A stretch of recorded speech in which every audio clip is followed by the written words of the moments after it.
Come, let's go down to the river. I'd like to tell you a story about a place where I did a lot of growing up, where I made my first film, and where I have come back to learn again after being away for 20 years. It's a story of a middle-aged walkabout on the river of my youth, a quest to understand the place where I live, to learn the geography, the natural environment, and the cultural history of this place that has been so important to me and to thousands of others.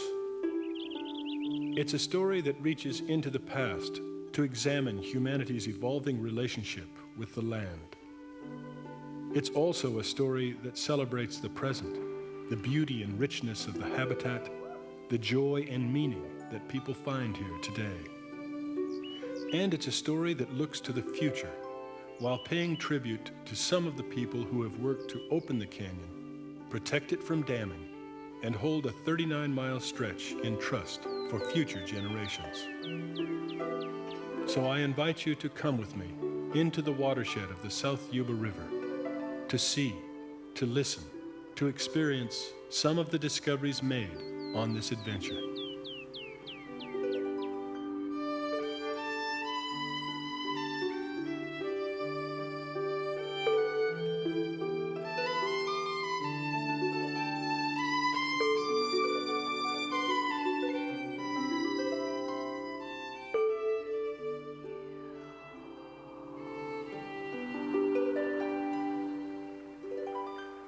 Early into the journey, I realized that I didn't understand the full meaning of a word that was basic to my search.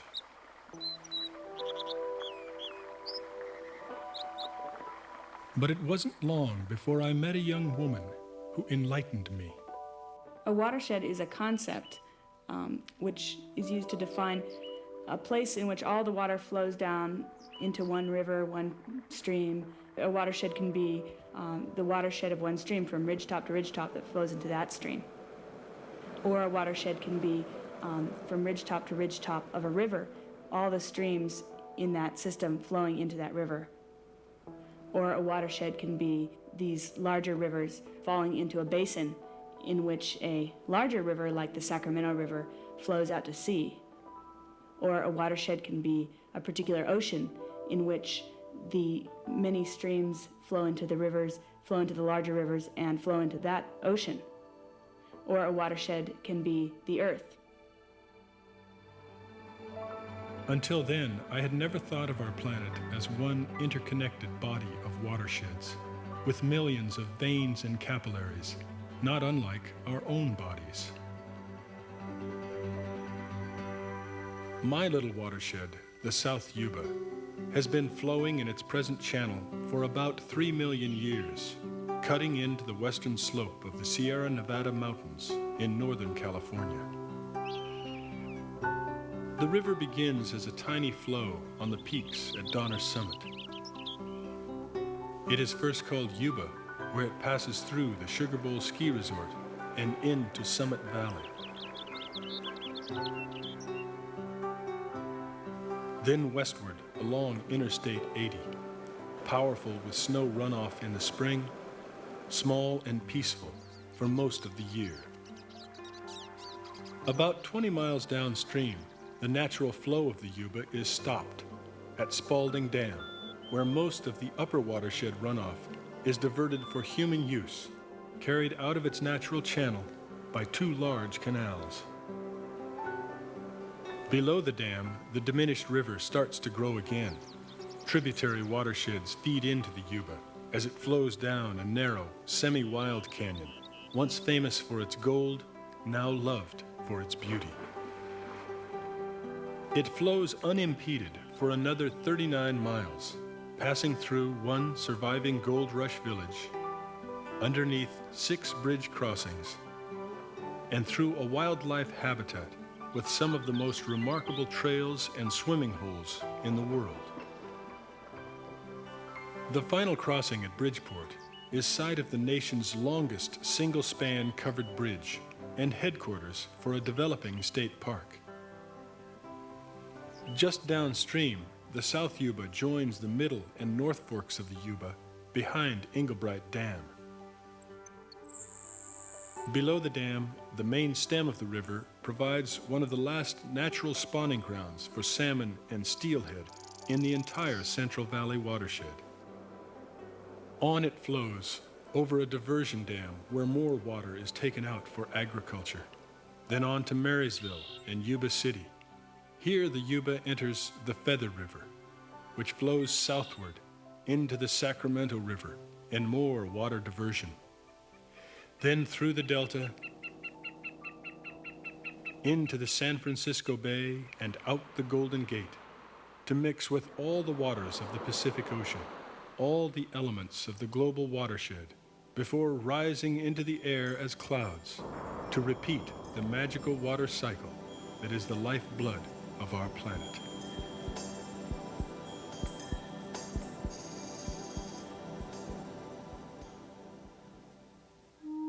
The Yuba is named for the Yupu band of the Maidu-Nishinan people, whose ancestors first came to the river about 6,000 years ago.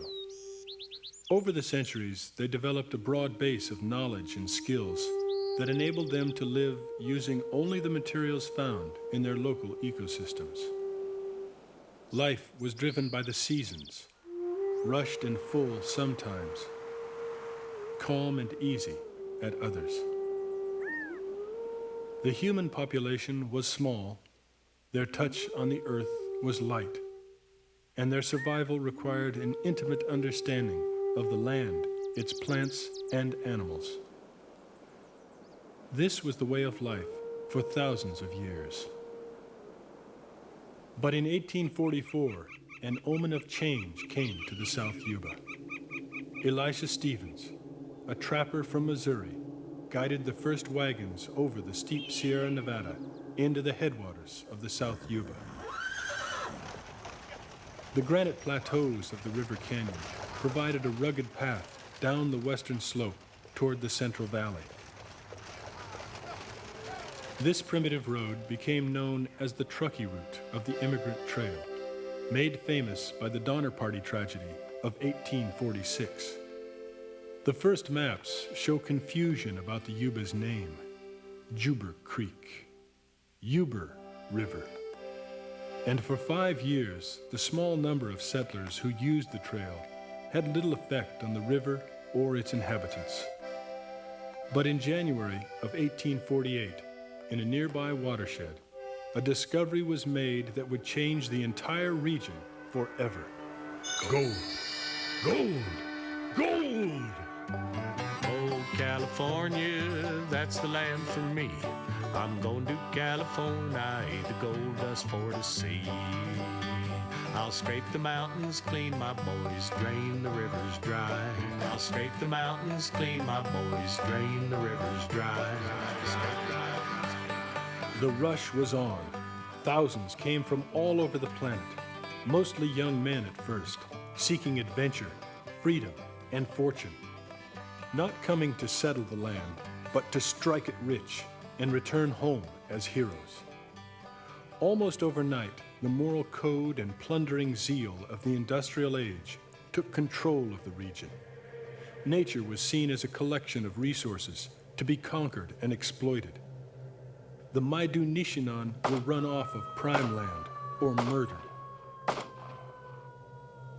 Almost anything could be done in the name of money.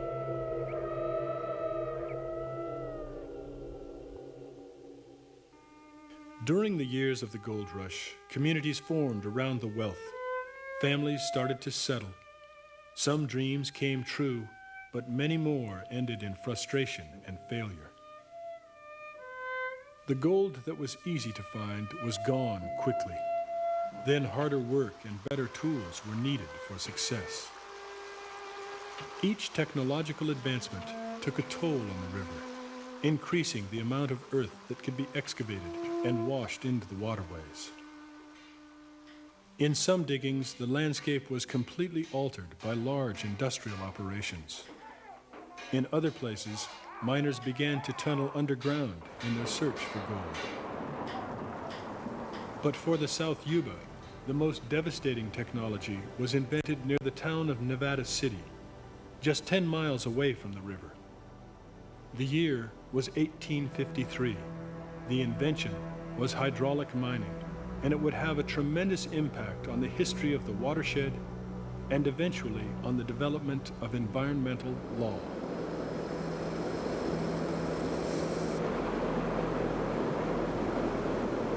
At first, this form of mining seemed like an ingenious labor-saving idea for working low-grade gravel beds high up the canyon. One man could do the work of 50. The digging, transporting, and washing of dirt were all done with water. After the gold was removed, the tailings were flushed downstream in a muddy gruel. Water companies made fortunes, building dams and hundreds of miles of flumes and ditches. The engineering was remarkable, and the demand for water seemed endless, as dozens of open-pit mines employed thousands of workers. Mountains were literally washed away. For 30 years, the South Yuba ran clogged with gravel and clay. In some places, the debris was over 100 feet deep. Profit was high, but environmental damage downstream was overwhelming. Fields and towns in the Central Valley were flooded with what farmers described as slickens of mud. Navigable river channels were filled, and valley residents organized to stop what they called an outrage against nature. After years of legal battles, the issue came before a man who in earlier times had been a gold miner himself. By 1884, Lorenzo Sawyer had become the 9th District Circuit Judge, who delivered a compassionate 3-hour decision decreeing that hydraulic mining must cease unless safe, effective dams could permanently impound the tailings debris. The miners screamed injustice. Sawyer was seen as a notorious traitor. But in the valley, people rejoiced. The headlines of the Sacramento Bee praised the judge. As it turned out, his decision was a landmark ruling, one of the first cases in which a downstream watershed was protected from environmental abuse caused by an upstream industry. Slowly, hydraulic mines were forced to close. Some communities made difficult economic adjustments as jobs were lost and people moved away. But underground hard rock mines continued to thrive with a new influx of workers and capital. Many small mines were active on the river. The canyon was alive with activity between camps and villages. In nearby Grass Valley in Nevada City, large mines employed thousands, making Nevada County one of the richest regions in the gold country. The need for power in these mines brought a new technology to the South Yuba, asking yet another sacrifice of the river. In 1896, a small dam was built on the South Yuba to divert water to the Rome hydroelectric power plant a few miles downstream. This was the birthplace of a company that would later become known as Pacific Gas and Electric. By 1910, PG&E had closed this little plant and purchased many of the dams and flumes from the hydraulic mining era. The company then went on to build Spalding Dam, at the time the largest dam and diversion project in the world. The South Yuba had become an important part of the power supply for Northern California. But the river's downstream flow and ecosystem were radically altered forever. The new power brought engineering innovation and increased productivity to the mines. The economy was booming. But again, the rivers and streams paid a price, running chalky gray with effluent and chemicals from the processing of ore. The hard rock mines and the communities they employed flourished, even through the Great Depression of the 1930s. But in 1942, a major economic change occurred in the region, as a War Powers Commission closed gold mines to divert workers and capital into the production of minerals and materials needed for World War II. For economic reasons, very few mines would ever reopen, and none would stay open for very long. Again, jobs were lost, and mining communities made painful economic adjustments.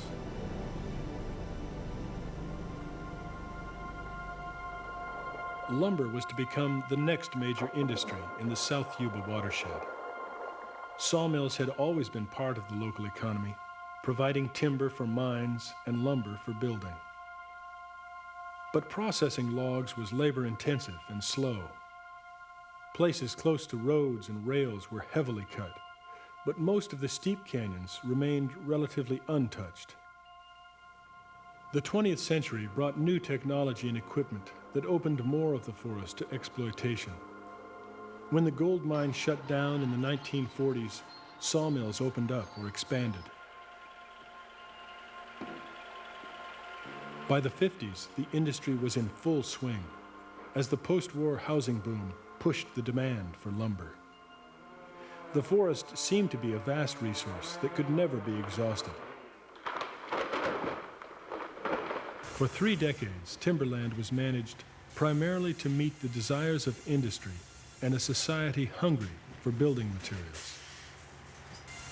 By 1980, most of the old-growth, high-yield timber was gone. But when a new administration in Washington called for greater productivity from an already depleted national forest, clear-cut logging was increased dramatically. This was the culminating abuse to the forest, destroying habitat, flushing sediment and herbicides into the river. The attitude was reminiscent of hydraulic mining. As the forest began to look like a patchwork quilt, citizens organized to speak out against the injustice. When the Tahoe National Forest Service asked for public comment on a new management plan, thousands of letters poured into the local office. After a great deal of political and scientific work, clear-cutting was eliminated on public land in the region. Forest management has changed somewhat, beginning to recognize the limits of the resource and the need for a broader ecological perspective. The goal now is to protect the habitat while moving toward a smaller, sustainable yield of timber. Today, the watershed continues to give to the human community, not only in timber and gold, but in many other ways as well. The old immigrant trail on the upper South Yuba has evolved to become one of the most important transportation corridors in California history, including the Central Pacific Railroad and its modern descendants, the Lincoln Highway, US 40, and today's Interstate 80. For each roadway, the South Yuba watershed has made sacrifice. The hydroelectric and water diversion industries in the watershed have expanded over the years to include 26 storage dams and 3 diversion canals that feed several power plants and supply huge amounts of water to California every year. And even today, the Yuba pays a toll to the hydraulic mining era. The century-old wounds have not healed very well and continue to bleed silt into the river when it rains. But a major impact occurred in 1940, when a powerful mining lobby won federal funding to build a tailings dam for the rebirth of hydraulic mining. It was never used much for its intended purpose. But the real tragedy is seen in this picture. These salmon were caught in the South Yuba in the 1930s. An insignificant, unnecessary dam stopped the salmon, steelhead, and lamprey eel migration that for centuries was part of the life cycle on all 3 forks of the Yuba. Over the last 150 years, we have taken a great deal from this river and the natural world with little concern or gratitude. It was just the way of the times. But in the 1960s and 70s, a new awareness about our planet started to grow, and a new wave of immigrants began moving into the watershed of the South Yuba.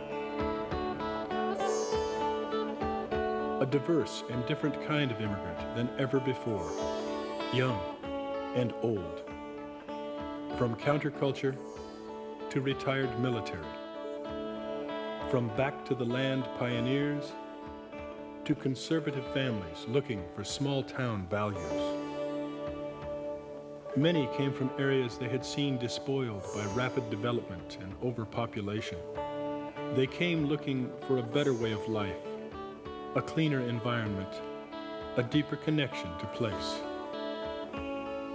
With them came new intellectual and spiritual ideas, some a little threatening at first, but slowly tolerance grew and the newcomers assimilated, joining with long-term residents to develop a stronger voice in matters of community change and environmental protection.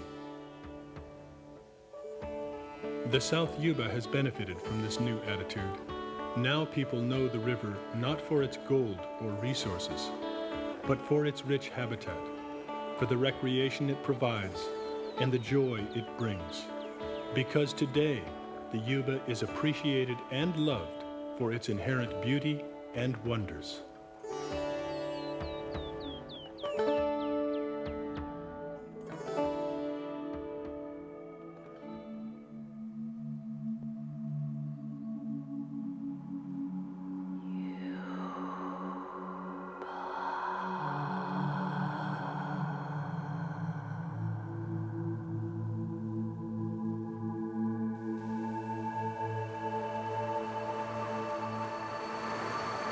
Come, let's go down to the river and listen to the story of the Yuba today, as it is told in the 39 miles of free-flowing water between the two dams.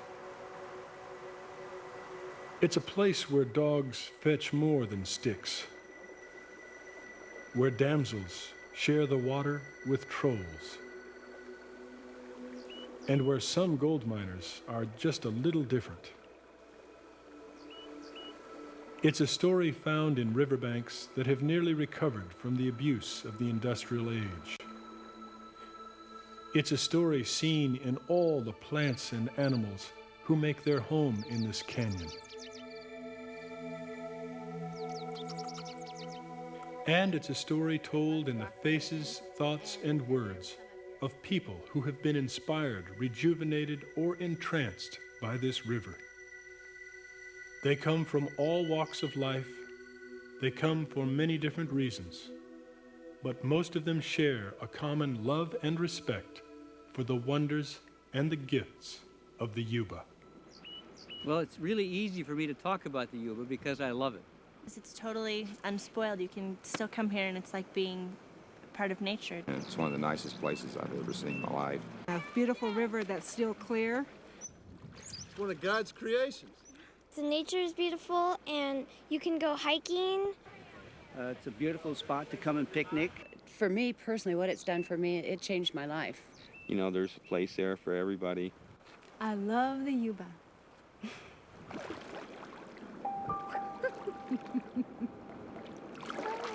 I just love the water. The water is so clear. I mean, you can see it's 20 feet out there, but you can see to the bottom. I was just really amazed at the emerald green color of the water when I first came here, and the coolness of it. And I think that the kinetics of water movement is really at heart of what brings people to a wild river like the Yuba River. And I think that movement of nature in constant motion, that carries with it a real magic, I think. The swimming's wonderful. The water's, the temperature's perfect. It's refreshing. Gives us a time to break away from normal patterns and routines and do something relaxing and meaningful together. And to have this wonderful swimming river. It's probably one of the finest swimming rivers in the entire Sierra Nevada. The rocks are great for lying on. The waters are great as a natural spa. You can let them run down your shoulders and it just makes you feel tingly all over. And because the water is warm, it really seems like it's a very enchanting place. It's almost magical. The pools and rocks. And the South Yuba has been called swimming bliss, was one person told me. I learned about this swimming bliss from my Little League coach when I was 12 years old.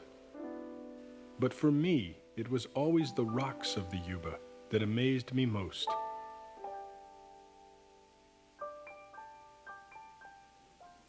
I don't know any other river where the boulders are so sculpted and smooth. They remind me of Henry Moore sculptures, the way they're so just these smooth, round, polished forms. They're so abstract and so beautiful. I love rocks, and sometimes I come up here and I don't even care to go in the water. I just want to climb the rocks.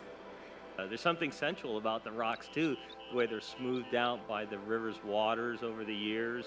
They're very soft. I don't know how a rock can be soft, but they are. They're very comfortable, just like chairs. You know, you can just sit right down in the rock and dangle your feet in the water. And You know, you lay on those long white boulders, and there's so much heat in them. And you've been in the water for a long time, and you can maybe trail one hand in the water and wrap your fingers around the rounded part of the rock. There's hardly any other place that has such wonderful flat boulders to lie on. It's part of the river experience.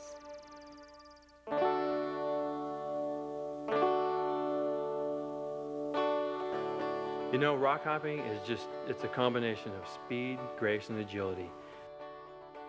Jumping from one rock to the next, to the next, to the next.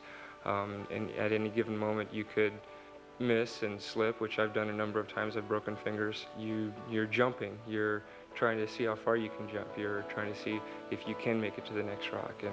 And it's just exhilarating. Leaping from rock to rock and feeling like Spider-Man and being in total control of your body. And it's incredibly awesome.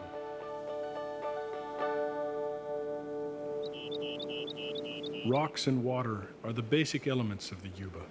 All along the river, they join together with remarkable grace and beauty. The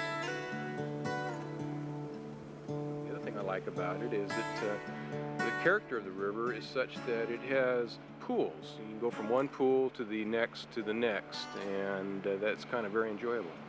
Each hole is unique.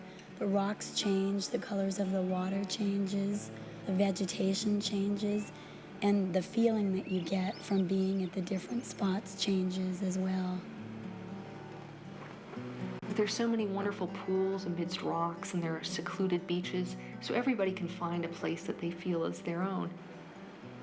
Stephen, I have been to the 7 sacred pools in Maui, and they don't compare to this. They just don't compare. You just come across pool after pool, and I'd say there's probably a few thousand sacred pools on this stretch of the river. The beauty of the pools as they go down in different colors, and then each one has its own little drama. Each little pool has a completely different mood about it, and then a little waterfall. Some of them you can ride down, and it gets a little exciting there. They're wondering. The river float has become an art form on the Yuba. Novices use inner tubes and air mattresses to find their way downstream from one pool to the next. But the masters are body floaters. They know sections of the river so well that their bodies flow almost one with the water, gliding effortlessly over the rocks, through the rapids, down the falls, from pool to pool, like a native fish.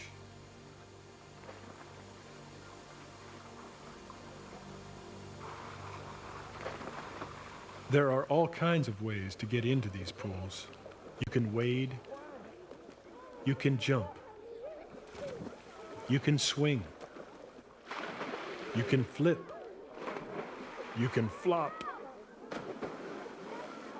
you can run, you can slide, and if you're careful, you can even fly.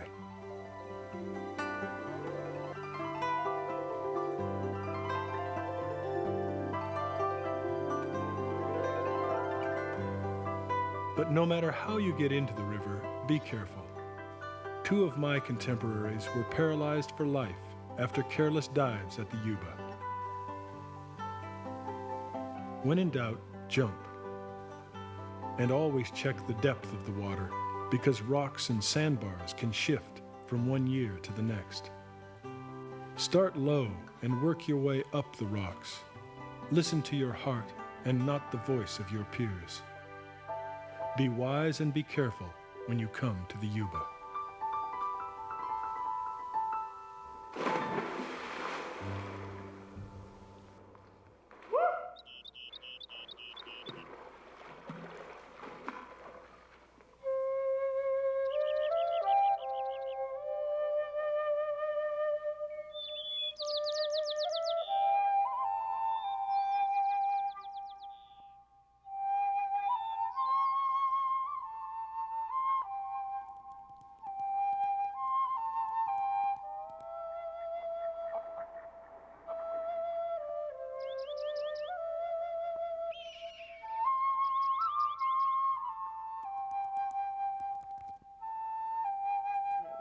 discovered is that the Yuba is really important for habitat for wildlife.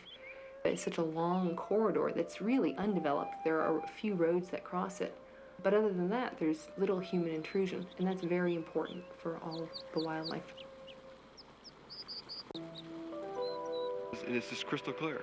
To fish here, you have to sneak up on the hole. You just can't walk right up to it, because if you can see the fish, they can see you. That's what my great-grandfather used to always tell us as little kids.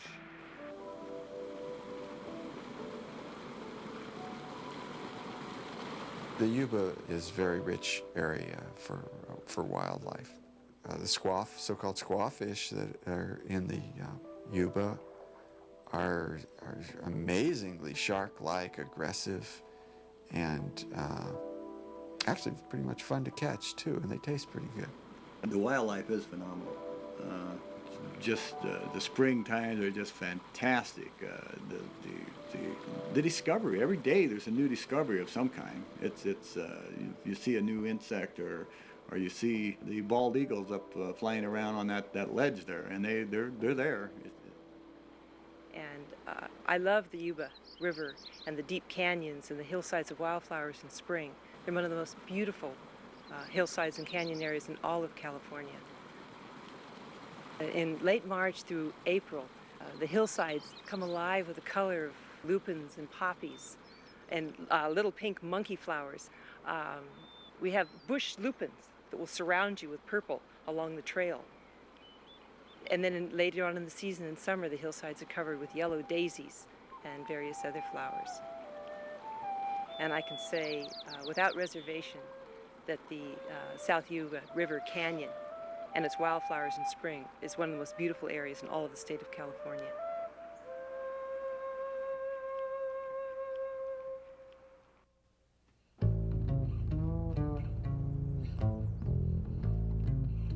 For many people, getting to the Yuba is almost as much fun as being in the Yuba. And the fact that the total system is so diversified, it's like no other trails I've ever been on. And the fact you have a river, you have the mountains, you have the cliffs, you have a primitive and beautiful scenery. Everything is really fantastic. So it's both accessible, and yet it's only accessible by walking, so you don't get, the people with the boom boxes and, all that kind of stuff.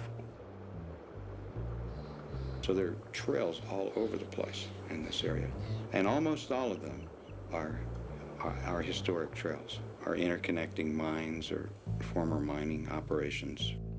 When I look at the trails on the Yuba, you sort of flash back to the old time when the miners built all the trails and these flumes, and you're connected with history in a beautiful sense.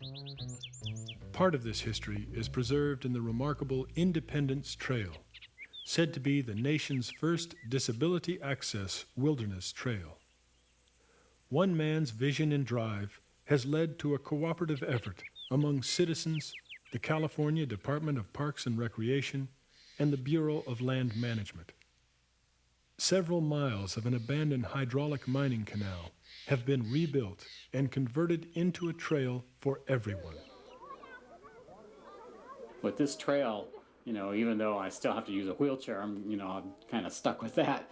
But at least I can get out there. You don't have motors running. You aren't on a paved highway with, cars whizzing by. You can get out there, get away from the noises of the city and of the highway, and get away from your car and, hike again. And I think that means a lot to a lot of people, and just kind of be with nature out there.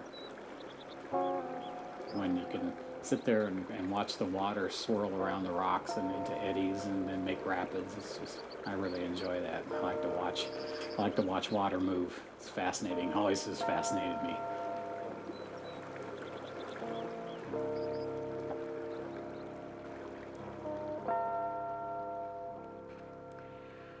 We love the South Yuba in the summer, but I'll tell you the best time I like the South Yuba is in the spring when we get to kayak, and they get about 1,000 CSF down here, and this is a world-class kayak run, this South Yuba. It's a different river at every level. At lower water, it's pristine and kind of pool drop and very pretty. And after it starts raining, the quiet little eddies that are on the side disappear, and the holes that were benevolent and nice one time become roaring and nasty the next time.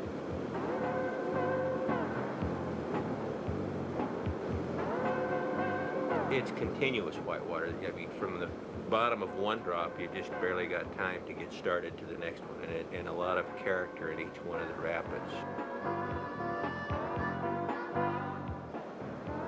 It's a small channel, and I think that's part of the reason why it's different.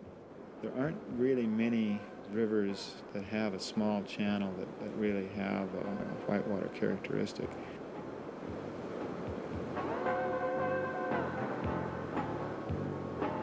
It doesn't flow often, it doesn't flow very long, but when it's flowing, it's a great river.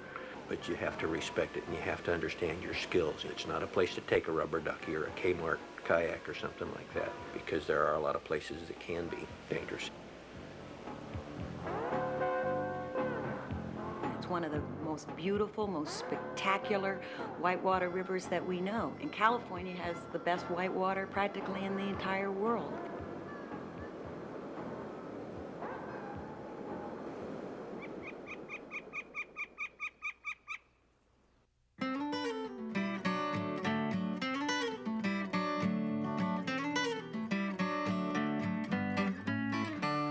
Came up here last week for the very first time. We stayed at a bed and breakfast in Grass Valley. We saw gold in the water. That was kind of exciting. We got a taste of what it must have felt like to be in the gold rush. So we brought some cake pans back with us. We're going to try and make our fortune and retire early. I used to hike in with a sluice box and a gold pan. It was just great to come out and dig in the river, and hard work, and sometimes you found some goodies and sometimes you didn't, but it was always fun. And I have 2 nice nugget earrings to prove it. It's great recreation. I mean, it keeps me healthy, I know that. But it's something about it. This gold fever is a real thing. In my case, the minute I had a few flakes in my pan, I immediately got gold fever. And that literally means that you don't care if you get money out of it. You do it because you love to see that gold. And I got hooked. But I've probably gotten about a ½ ounce out of the South Yuba over the 6-year period. And it's all flakes, nothing big. I've never gotten what you'd say a nugget out of the South Yuba. But I have just as much fun because I almost always get gold when I go on the South Yuba.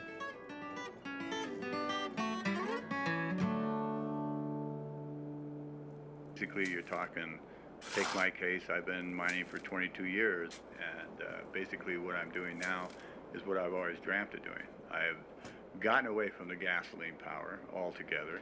I'm running a sluice box with a wheelbarrow, and I feel I could move just as much material with the wheelbarrow than I can with the dredge, and without the hassle of the gasoline, the oil, and the insecurity of having the dredge set on the river. It's just a better way of life. I don't hear the noise. I don't hear the. When I'm down there, to me, it's just like a church. It's so pure and so holy. It's just peace, and that's what I'm after anyway down there. I'm not. As far as the gold itself, it's a way to earn a living. But man, it's a one heck of a way of life. I mean, it's a beauty.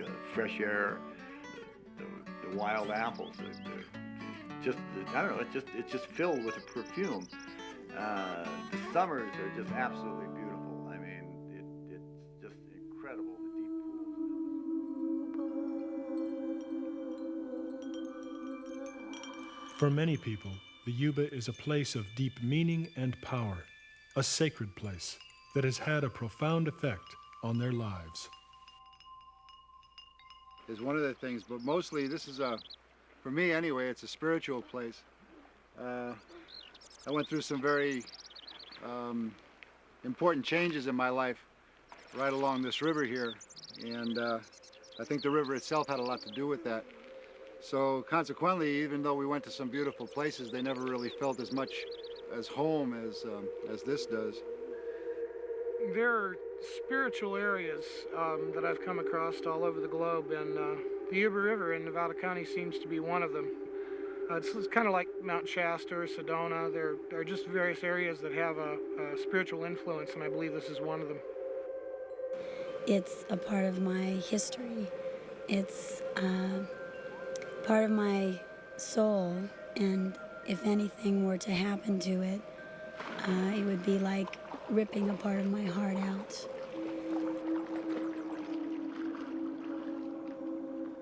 Well, the Yuba is so special to me, among other reasons, that my daughter was baptized there, and it was such a special time of ritualizing her existence in our lives. We just joined with the river and took water from the river, and all kind of came together in the Yuba.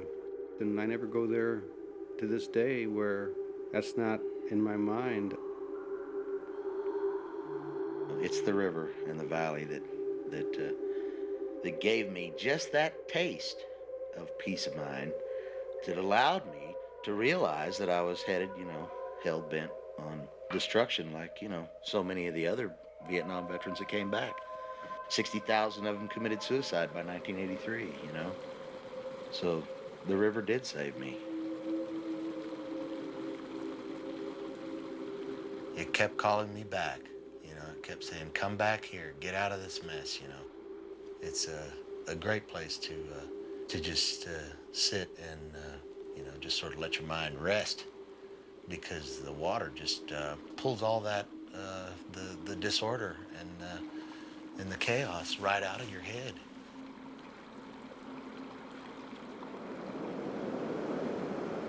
The constant flow of a wild and natural river system is a reminder of impermanence, of transience, of our very precious and precarious place within the whole of the cosmological system.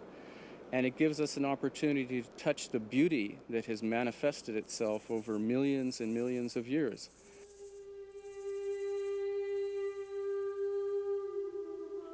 It's a great place to be in love, and a great place to share with your lover.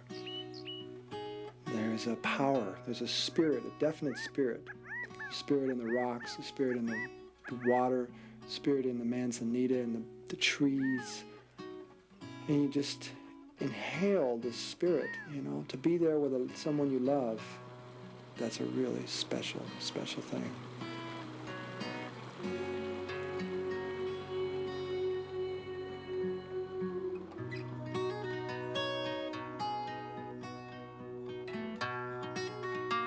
Other people come to the Yuba for a different kind of inspiration, for solitude, meditation, to take nature into their hearts, let it stir their imaginations, and flow out again through their art. It's spring again. I'm worshiping the sun, seduced to nakedness by April's lure. Caresses long as hours pass and leave me limp with warmth, my skin enticed to gold. I think I will hold on to all the summer stored here as I lie, breast and cheek pressed flush against the grainy flatness of my favorite rock, and wrap puckered fingers around the water-worn shoulders and bones of the earth until winter tries to creep up the canyon and into the river oak leaves fall. The unconscious wind chased upstream by the sun's hot invitation. The shadows and birds and the forgiving native spirits in the bottom of pools and looking out atop the pine. They give the Yuba's name to all and to us. Qualities of the natural landscape in this garden, and that the placement of plants and boulders and the pathways that were to be really inspired from the Yuba River and from aspects of the Yuba River that you come around a bend or a rock and all of a sudden it becomes like a new place. And it's not something that merely can be taken in from any one vantage point. How's at the moon. Dive, naked with God baptized. Sheer canyon walls guides me through the rapids wild. Cleanse my eyes, pray to God I sing it true.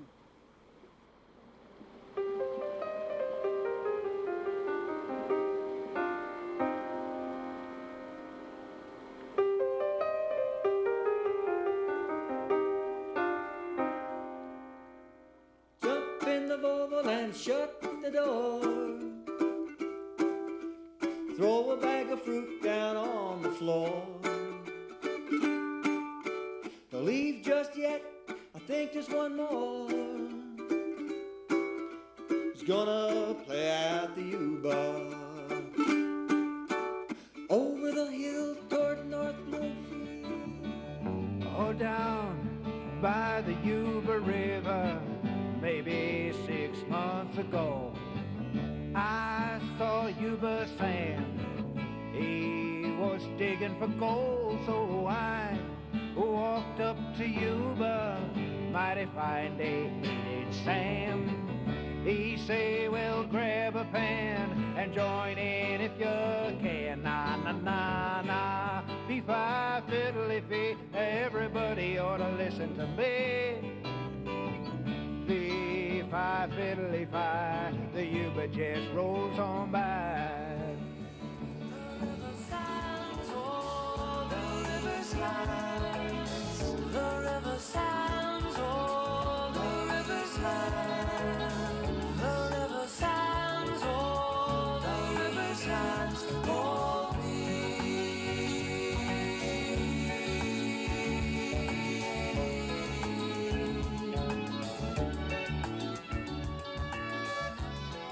Now you know why so many people love this place. It inspires, enchants, and uplifts. It's a center of life, a heartline, a source of power and joy for individuals, and a source of cultural richness and economic strength for the region. It's a place that connects us to the natural world and brings us together as community. So it is no wonder that hundreds of people have united to work on behalf of this remarkable place that has given so much to so many.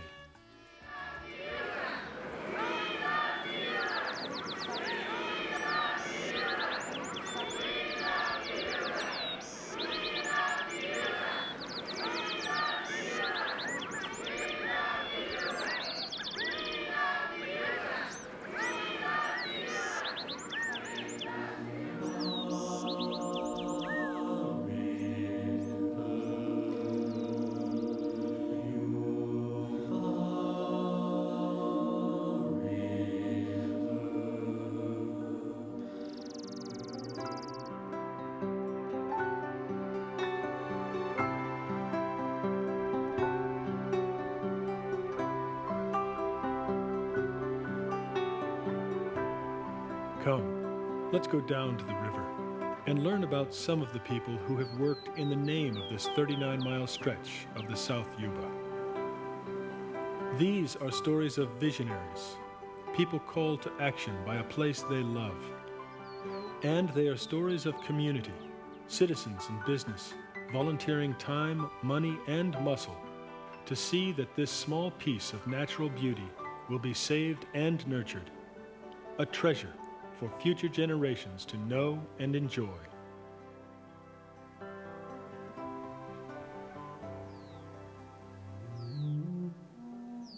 The story of preservation begins in a most unlikely place, the devastated landscape of a hydraulic mine.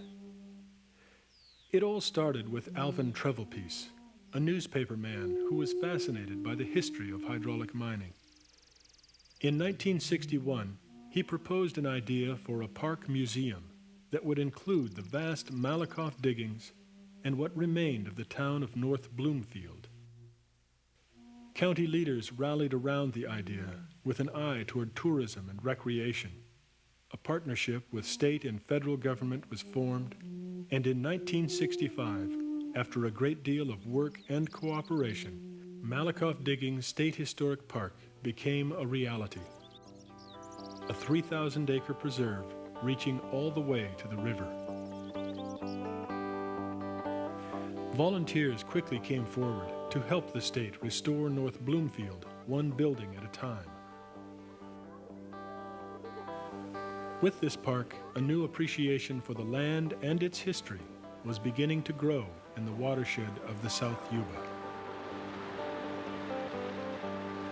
The next development came from the Bureau of Land Management in a move to increase recreational use of the river.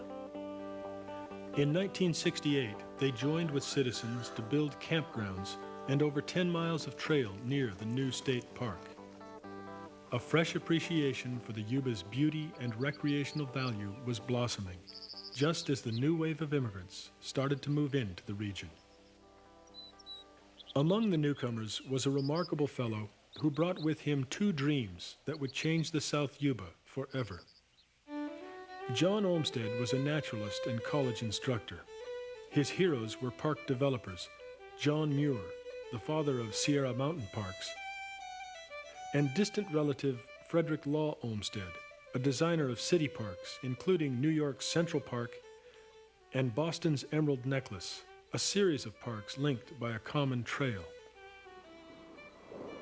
In 1969, John Olmsted embarked on a hike across California with a dream of creating a unified necklace of parks and trails that would stretch from the Mendocino coast to Lake Tahoe. He chose a path that roughly followed Highway 20, where the public already owned large pieces of land. Olmsted was looking for the missing beads on the necklace, protected landscapes for the study of natural and cultural history. Eventually, his hike took him into the South Yuba Canyon, where he was inspired by the citizen-initiated Malakoff Park and the expanding BLM Trail.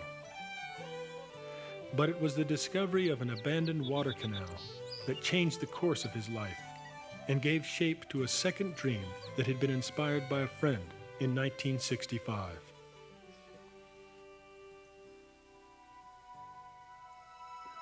A woman in a wheelchair whose multiple sclerosis kept her away from mountains that I described to her as I took her through Golden Gate Park in her wheelchair. And she said, if you ever find a trail I can go on in the mountains, you'll have to tell me about it.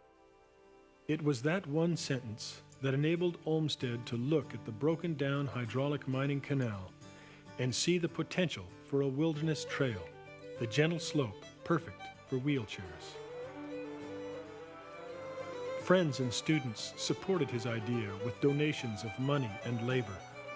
Together, they made a down payment on 550 acres of the canyon and set to work rebuilding the flumes and ditches to carry people instead of water. Olmsted and his wife Sally labored for 9 years on the trail, establishing a nonprofit organization, writing legislation that formed a partnership with state parks, and enlisting the help of hundreds of volunteers and donors. We had a huge work party of four-wheel drive clubs. We had telephone pioneers, and we had students, 4-H members, Boy Scouts, Girl Scouts, professionals working for half price, people from all the way. With widespread community support and remarkable perseverance, the dream of the South Yuba Independence Trail became a reality. A wilderness trail for everyone, visited by thousands every year. Today, the trail continues to grow and be upgraded with hard work and cooperation between state parks, BLM, and citizen volunteers. Olmsted also continues to work on the Tahoe Pacific Necklace, networking across the state, looking for new land and supporters, always ready to draw a map in the palm of his hand to explain the concept. And the great dream is to be able to walk or drive with short walks to see the wholeness of California in a series of sort of beads of a necklace. We then really create a kind of a college, a university of outdoor California that's available to everyone. We get back to John Muir's. Over the years, Olmsted and his partners have helped to create 7 beads on the necklace, including State Park's purchase of land near the Bridgeport Covered Bridge in 1980. This was a key development as it fostered a new dream in the community, a system of trails that one day might extend all the way from park headquarters at Bridgeport to the Malakoff Historic Park in North Bloomfield. To date, about 75% of the necessary land and trail easements have been secured. Added to this great success, the Tahoe National Forest recently built another 11 miles of trail, extending wilderness access all the way to the Gold Rush village of Washington. The South Yuba is fast becoming one of the finest, most unique recreation education habitats in all of California. One of the jewels on a public heirloom necklace, a gift, a dream that will be passed on to children of the future.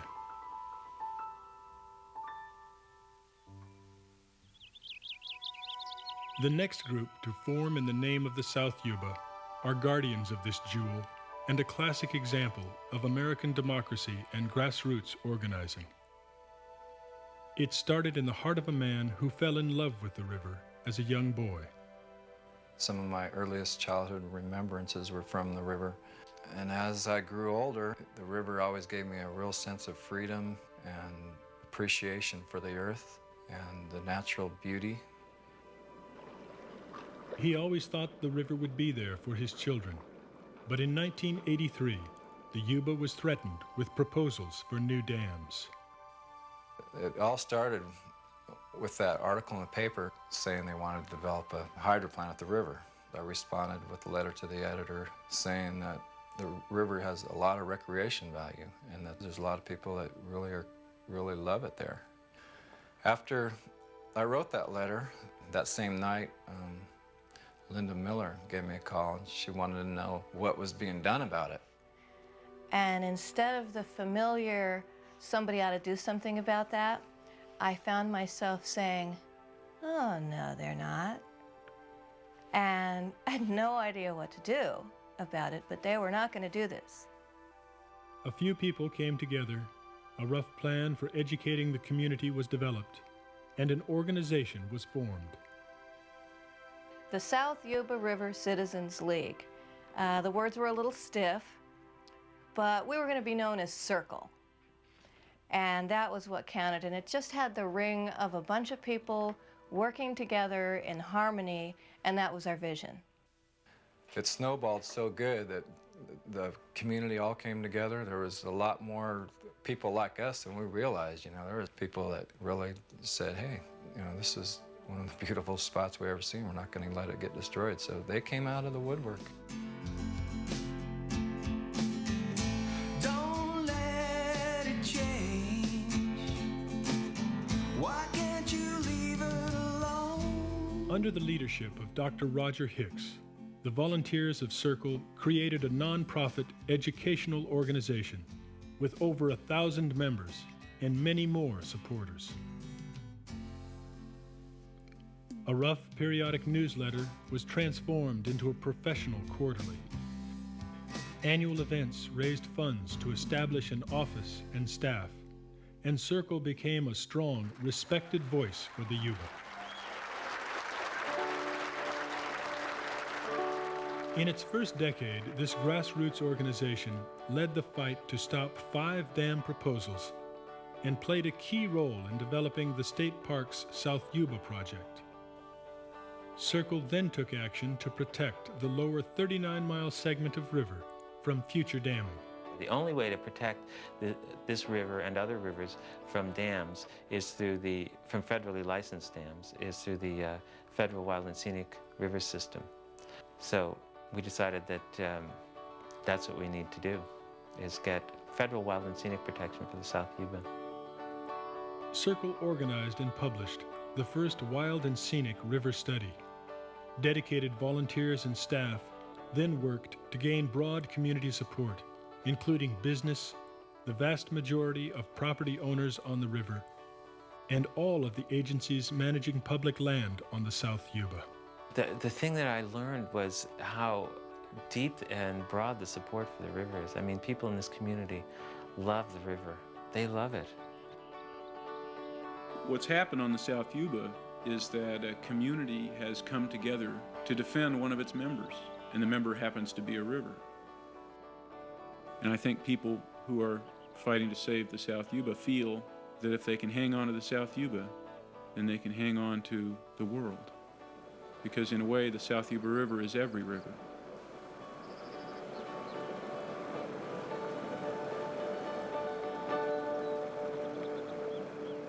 Driven by a deep-seated love and commitment, Circle volunteers and others in the community continue the education and planning necessary to protect the Yuba River ecosystem, knowing all along that there are still development interests that would like to see more dams in the watershed. One proposal would destroy the wild spawning grounds of the salmon and steelhead that still exist below Inglebright Dam. Another plan is similar to the Bullard's Bar system on the middle and north forks of the Yuba, a large storage dam to trap the river's flow. Below the dam, a diversion wall to push the water into a tunnel out of its natural drainage. The downstream river would look something like this: less spring runoff to clean the shoreline, trees and bushes turning the river into a choked-up creek. Above the dam, miles of public and private land would be condemned and submerged underwater. The beautiful canyon habitat, the magical river, ravaged, stripped and transformed into a mud-lined water tank to provide a small amount of water for more population growth in a state already stressed by human numbers.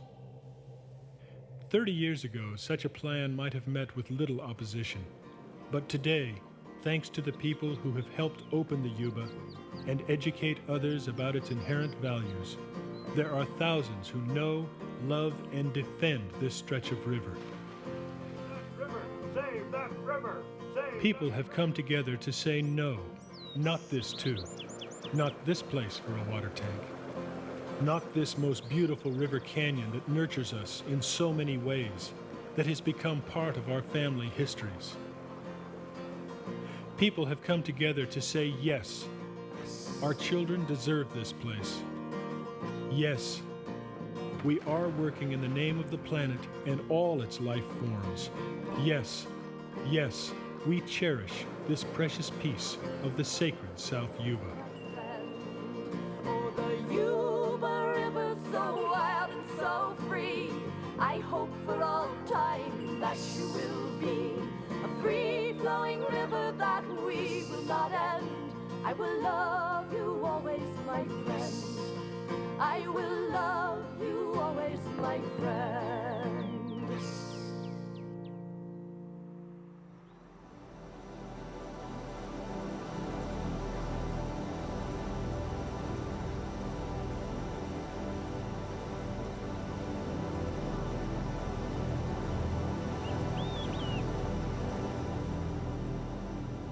I come to the end of this walkabout with deep gratitude for all the guides, mentors, and contributors I have met along the way.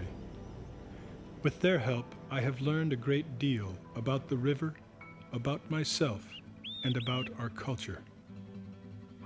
For the first time in my life, I feel that I know where I live and how it came to be the place it is today. But one of the most profound discoveries for me was seeing the South Yuba as a microcosm for understanding the three great stages in the human-earth relationship. The first stage lasted for thousands of years. People intimately connected to their local region and to the cycles of nature. One species among many, one strand in the fabric of life. The second stage hit the Yuba only 150 years ago, as the values of the industrial age rushed in to seize control of the land. Nature was seen as an external force separate from us, something to be conquered and exploited with little restraint or concern. And now we're at the beginning of a third stage, what some have called the ecological age. a time for balancing human activities and population with the healthy, sustainable functioning of the natural world.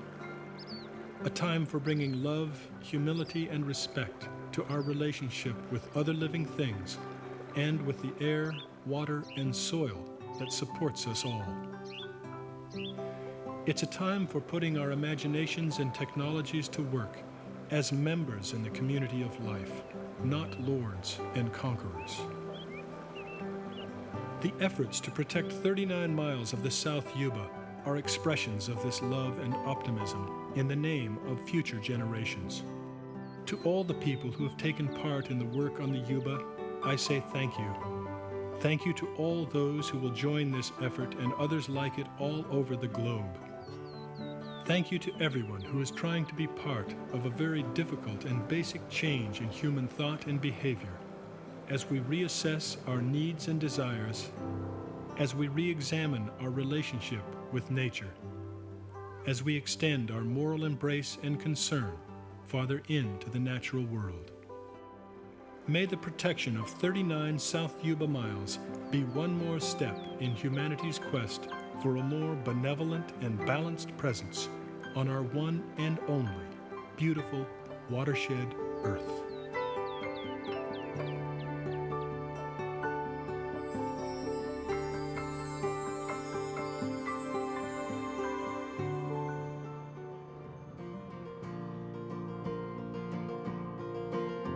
It starts in the mountains, just a small fountain, a few drops of fresh melted snow. It leaps down the canyons, laughing and playing as it heads for the valley below. Oh, the Yuba River, so wild and so free. I hope for all time that you will be a free-flowing river that we will not end. I will love you always, my friend. We've damned you and shamed you, mined you and drained you, but your beauty continues to shine. Light plays on your boulders, I crawl on your shoulders and vow to fight for all time. Oh, the Yuba River, so wild and so free. I hope for all time that you will be a free-flowing river that we will not end. I will love you always, my friend. Sacred river, oh mother and giver, your flow must continue to run.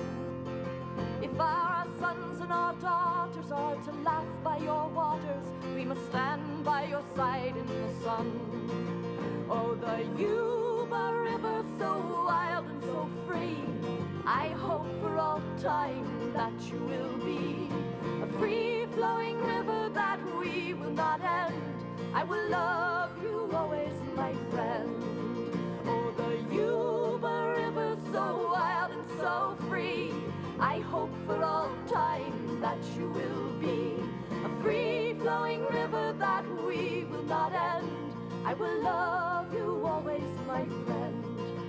I will love you always, my friend.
starts in the mountains, just a small fountain, a few drops of fresh melted snow.